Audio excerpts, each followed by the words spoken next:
super inaantok na ako gawin. So, ayun. Yun nga, yung KFC Barkada Box, yun nga. As I've said before, di ba meron variety box yung KFC, pero hindi naman siya ino-offer dyan sa car park, di ba? So, parang sana, i-introduce natin siya dito sa, sa UST as yun nga, the KFC Barkada Box. Same concept pa, yung underlying concept ng Barkada Box will be the same as dun sa pinili yung variety box. Kasi diba yung variety box, yung box siya na pwede ka maglagay ng iba-ibang iba-ibang laman dun sa Pero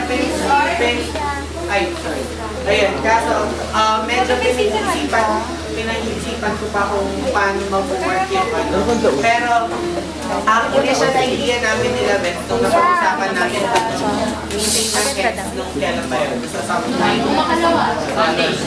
Yung makalawa, is yun parang yung kontrolado yung may naman sa kontrolado, pero kunyari, ang choices na may lalagay mo doon, yung shots, yung chicken, or yung fries, hindi as in super lahat ng products ng yung parang may limit lang dun sa and yung kunyari, di ba, ito yung box, then may parang may dotted line, then parang nakalagay, fill up until here, di ba, kasi parang isa yun sa mga control measures natin. Diba? Para, kasi ang balak namin sa Barkada Box, maging interactive siya. Meaning, yung mga customers, sila yung mag-pick kung ano yung gusto nilang ilagay dun sa box.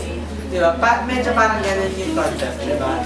So, ayun, yun yung medyo concept niya. And, yun, gusto naman namin, ang naisip ko naman na sana magandang position yung dito sa Barkada Box is that yung yun nga, nasabi ko na yata ito last week, pero ang unang papasok sana sa mga estudyante, kunyari yun nga, pag may get together, or parang tipong tara kain tayo, ang isipin nila, sa KFC na lang tayo, yung Barkada Box na lang ang bilhin natin. Diba?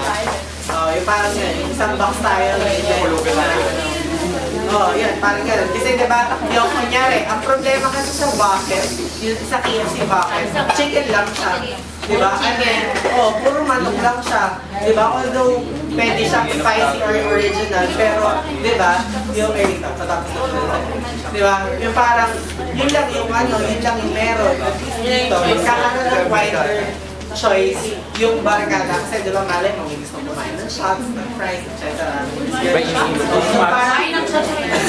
So parang ang bottom line nito is mas mapapamura sila at mas mapapasarap yung kain nila kapag yung Barkada Box yung binili nila instead of other products. Affordable. Yes.